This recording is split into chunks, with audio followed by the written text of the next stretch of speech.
গত বছরের সবচেয়ে আলোচিত ঘটনা ছিল ইরানের সঙ্গে ইসরায়েলের সংঘাত। আর ১২ দিনের সেই যুদ্ধকে বোধহয় দুদেশের কেউই ভুলতে পারবে না।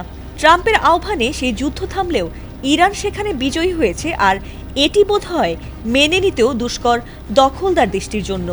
দুদেশের কার্যত দা কুমড়া সম্পর্ক হলেও হঠাৎ নেতানিয়াহু এমন এক আজব ঘোষণা দিয়ে বসেছেন যাতে রীতিমতো হতবাক সবাই। তবে কি ৬ মাস পার হতেই আগের সব তিক্ততা ভুলে এক হতে যাচ্ছে দুই দেশ? কিন্তু না, সে আশায় গুড়ে বালি। কোনো স্বাভাবিক বন্ধুত্বের হাত বাড়ানোর জন্য নয়, বরং তাদের মধ্য থেকে কিছু বিদ্রোহী জনগণ যারা সরকার পতনে ডাক দিয়েছিল তাদের পক্ষে সাফাই গাইতে এবার তাদের পাশে থাকার ঘোষণা দিয়েছে দখলদার ইসরায়েল। এ নিয়ে ইসরায়েলের প্রধানমন্ত্রী বেনিয়ামিন নেতানিয়াহু বলেছেন, ইরানের বিভিন্ন শহরে বিক্ষোভের মাঝে তার দেশ ইরানি জনগণের পাশে রয়েছে। সাপ্তাহিক মন্ত্রিসভার বৈঠকে রোববার তিনি জানিয়েছেন, স্বাধীনতা, মুক্তি ও ন্যায় বিচারের আকাঙ্ক্ষায় ইরানি জনগণের সংগ্রামের সঙ্গে আমরা সংহতি প্রকাশ করছি। নেতানিয়াহু আরও বলেছেন, খুব সম্ভবত আমরা এমন এক মুহূর্তে দাঁড়িয়ে আছি যখন ইরানের জনগণ নিজেদের ভবিষ্যৎ নিজেদের হাতেই তুলে নিচ্ছে। তার কার্যালয় থেকে প্রকাশিত এক বিবৃতিতে এসব কথা জানানো হয়েছে।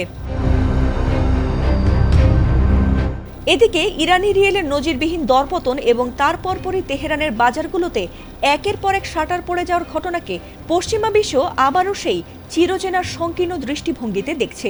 ওয়াশিংটন ও তেল আবিব থেকে যে গল্পটি শোনানো হচ্ছে তা হলো ইরান ভেঙে পড়তে যাচ্ছে। অর্থনৈতিক ব্যর্থতাকে সেখানে এমনভাবে তুলে ধরা হচ্ছে যেন তা অবশ্যম্ভাবীভাবে একটি সম্পূর্ণ রাজনৈতিক ধসেরই পূর্বাভাস। কিন্তু আসলে তা একেবারেই ভিন্ন ও অনেক বেশি জটিল বাস্তবতা বহন করে বলে মনে করছেন বিশ্লেষকরা। এদিকে সরকারি তথ্য ও সংবাদ মাধ্যমের খবরে দেখা গেছে, এখন পর্যন্ত অন্তত ৪০টি শহরে বেশিরভাগই দেশের পশ্চিমাংশে বিক্ষোভ হয়েছে।